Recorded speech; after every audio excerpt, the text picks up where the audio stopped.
नमस्कार, बहुत स्वागत है आपका। आप देख रहे हैं इंडिया टीवी। मैं हूं आपके साथ प्रिया सिंह सोमवंशी। ईरान अपने पूर्व सर्वोच्च नेता अयातुल्ला अली खामनेई के लिए देश के इतिहास के सबसे बड़े राजकीय अंतिम संस्कार की तैयारी कर रहा है। 4 जुलाई से शुरू होकर 9 जुलाई तक चलने वाले इस कार्यक्रम में ईरान और इराक के 5 शहरों को कवर करते हुए 6 दिवसीय भव्य शव यात्रा आयोजित की जा रही है। फरवरी 2026 मिडिल ईस्ट के इतिहास का वो महीना जिसने पूरी दुनिया को तीसरे विश्व युद्ध की मुहाने पर कगार पर लाकर खड़ा कर दिया था। एक ऐसा अमेरिकी इजरायली हमला जिसने ईरान के सबसे शक्तिशाली, सबसे ताकतवर इंसान अयातुल्ला अली खामनेई को हमेशा हमेशा के लिए शांत कर दिया। लेकिन अयातुल्ला अली खामनेई के अंतिम संस्कार में 4 महीने तक का वक्त लग गया। 4 महीने उनका अंतिम संस्कार नहीं किया गया। इसके पीछे की वजह रही युद्ध जैसी परिस्थितियां और सुरक्षा चिंताएं। उनके पार्थिव शरीर को कोल्ड स्टोरेज में सुरक्षित रखा गया था और अब ईरान अंतिम यात्रा की एक ऐसी भव्य तैयारी कर रहा है जो इतिहास की किताबों में दर्ज हो सकती है। 4 जुलाई से 9 जुलाई तक यानी कि पूरे 6 दिन तक 2 देश, 5 शहर और एक ऐसा जनाजा, राजकीय अंतिम संस्कार जो आज तक दुनिया ने शायद कभी नहीं देखा होगा। आखिर क्या होने वाला इन 6 दिनों में, विस्तार से मैं आपको बताऊंगी, सुनिएगा। ईरान के इतिहास का सबसे बड़ा राजकीय अंतिम संस्कार यानी कि स्टेट फ्यूनरल, ये कोई आम शोक सभा नहीं होने जा रही है। ये 6 दिनों तक चलने वाली एक भव्य और विशाल शव यात्रा है।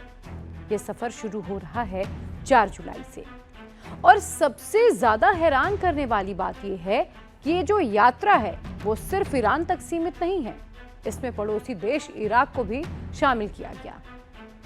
कुल 5 शहरों से होते हुए अली खामनेई का जनाजा गुजरेगा। इसमें शिया समुदाय के सबसे पवित्र स्थल और ईरान की राजधानी तेहरान भी शामिल है।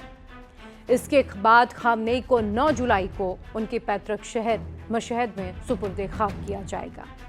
अब आप जरा खुद सोचिए कि लाखों करोड़ों लोगों की भीड़, आसमान को चीरती मातम की आवाजें और सुरक्षा ऐसी कि परिंदा भी पर ना मार सके।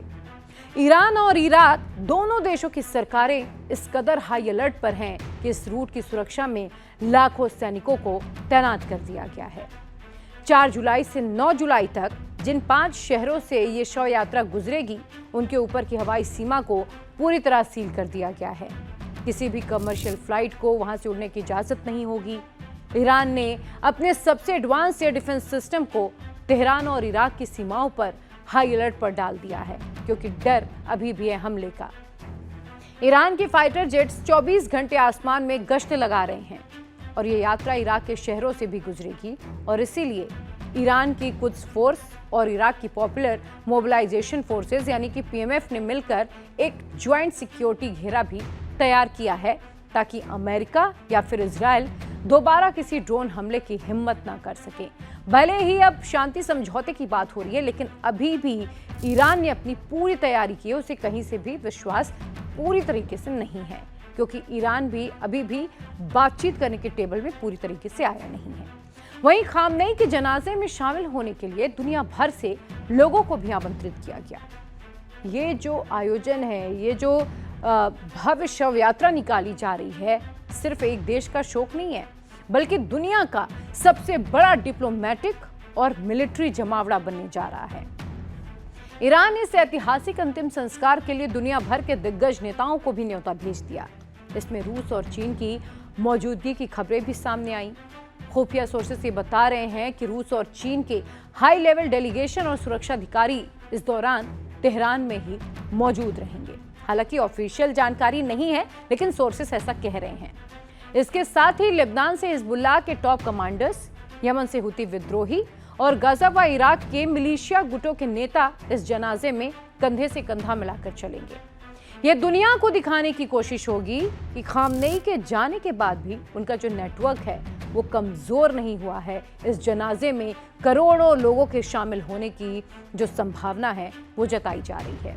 आपको बता दूं, साथ ही पाकिस्तान, टर्की और कई मध्य एशियाई देशों के राजनयिकों को भी इस 6 दिवसीय कार्यक्रम में शामिल होने के लिए विशेष तौर पर आमंत्रण भेजा गया है। लेकिन अब इन सबके बीच सवाल ये उठता है कि ईरान खामनेई के अंतिम संस्कार को आखिर इतना भव्य क्यों बना रहा है। इसके पीछे सिर्फ दुख नहीं बल्कि एक बहुत बड़ा पॉलिटिकल और मिलिट्री मैसेज है। जानकार ये बताते हैं कि दरअसल ईरान इस भव्य शव यात्रा के जरिए कई मैसेज देना चाहता है।